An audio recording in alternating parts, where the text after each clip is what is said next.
Monsieur le Président, messieurs les rapporteurs, mes chers collègues, l'examen de la mission « Action extérieure de l'État » que nous abordons aujourd'hui est un rendez-vous essentiel pour la vie des Français vivant hors de nos frontières, ces compatriotes que j'ai l'honneur de représenter au sein de cette assemblée. Mais avant de commencer, je souhaite témoigner que l'élection d'Emmanuel Macron à la présidence de la République a donné un lustre à l'image de notre pays à l'international que nous n'avions pas connue depuis très longtemps. C'est une source de satisfaction pour tous ceux qui sont attachés à promouvoir la France à l'étranger. Pourvu que ça dure. En 4 ans de mandat, j'ai effectué 289 déplacements dans 79 pays à l'étranger. Cela m'a permis d'engager un contact étroit avec nos ambassadeurs, nos conseillers consulaires, qui forment le tissu de nos élus locaux à l'étranger, nos consuls, consuls honoraires, et également tous les acteurs dans les domaines économiques et culturels. Je souhaite ici tous les remercier pour leur aide et leurs suggestions afin de m'aider dans mes missions. Le budget de l'action extérieure de l'État recouvre donc 3 grands programmes. Schématiquement, le 105 recouvre le budget des ambassades et de l'action diplomatique, le 151 les consulats qui assurent l'administration des Français à l'étranger, et enfin le 185 qui recouvre notre action culturelle avec ses écoles, instituts et alliances françaises.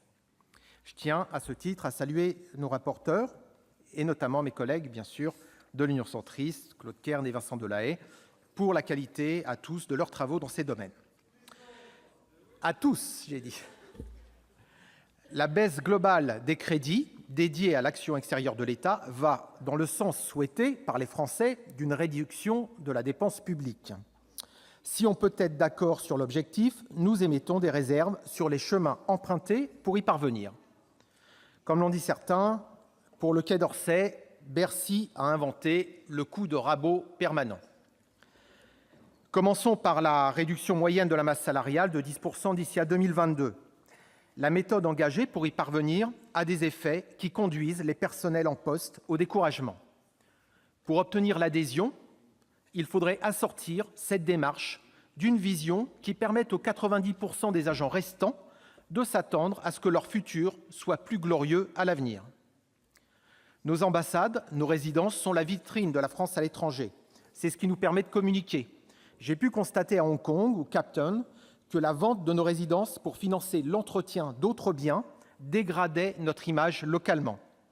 Cela n'est même pas pertinent financièrement, car nous sommes contraints de louer des résidences là où nous étions propriétaires. En audition, Maurice Gourdeau-Montagne, le secrétaire général du ministère, s'est exclamé « Les bijoux de famille ont été vendus. Nous n'avons plus beaucoup de marge de manœuvre. » Il a rappelé que notre immobilier n'était financé donc que par des cessions et donc qu'il s'agisse soit de maintenance ou de construction. Depuis une dizaine d'années, nous avons donc débudgétisé l'immobilier. Nous avons eu en 2018 11 opérations de cession à l'étranger pour un total de 30 millions d'euros et en 2019, nous aurons un montant à peu près équivalent, ce qui n'est pas suffisant et qui a entraîné par exemple la suspension de la construction d'une nouvelle ambassade en Corée. En n'investissant pas suffisamment dans l'entretien de nos bâtiments, ils se dégradent. Déjà l'an dernier, nous vous posions ici la question restée sans réponse. Quelle est, monsieur le ministre, la stratégie du gouvernement à moyen terme dans ce domaine ? Dans le cadre de la modernisation des services consulaires, nous proposons en outre plusieurs pistes de travail qui servent toute cette ambition d'offrir un service public de qualité aux Français de l'étranger.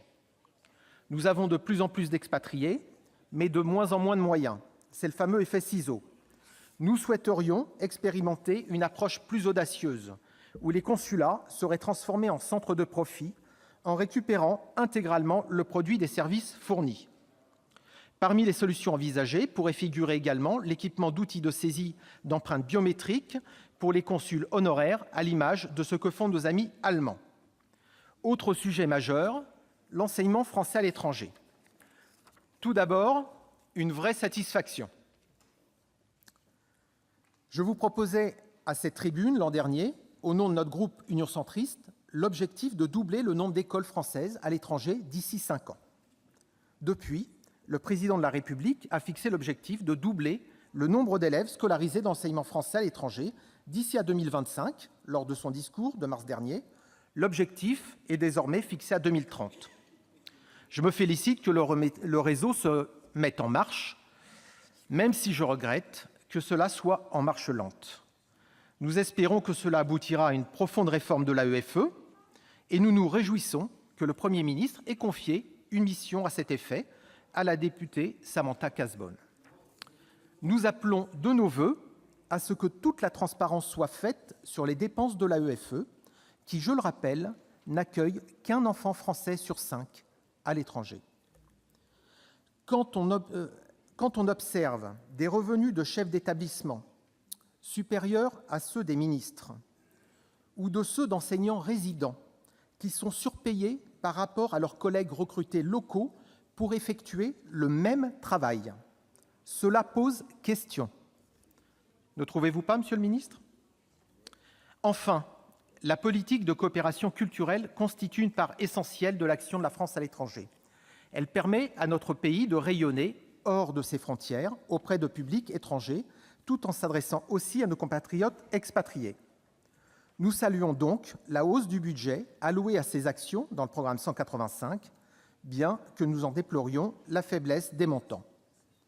Pour 4 enfants français sur 5 à l'étranger, les familles doivent donc se tourner vers l'enseignement local, voire vers les établissements internationaux. De fait, beaucoup d'enfants nés de couples binationaux ne parlent aujourd'hui pas notre langue, et ce, alors même qu'ils disposent de la nationalité française. L'objectif que nous vous proposons, que nous avions proposé l'an dernier, est que tous les Français parlent français. Je soumettrai donc 3 amendements visant à apporter une réponse à cette problématique en transférant des crédits de l'AEFE vers l'Institut français pour financer l'expérimentation d'un chèque éducation ouvert à tous les enfants français à l'étranger. Cela participera au financement de l'Institut français et les Alliances françaises, qui réalisent un travail essentiel de diffusion de la langue et de la culture française hors de nos frontières. Dans un contexte de stagnation budgétaire, nous nous félicitons que l'Institut français fasse figure d'exception, puisque sa subvention augmente de près de 7 %, de même que les subventions aux Alliances françaises croissent de 6 % pour mettre en œuvre le plan en faveur de la langue française. Or, la Fondation Alliance française reste dans une situation difficile. Mon groupe aura donc l'occasion de vous soumettre un amendement visant à la soutenir.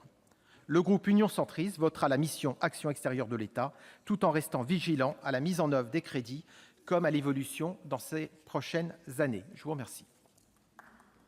Merci, chers collègues.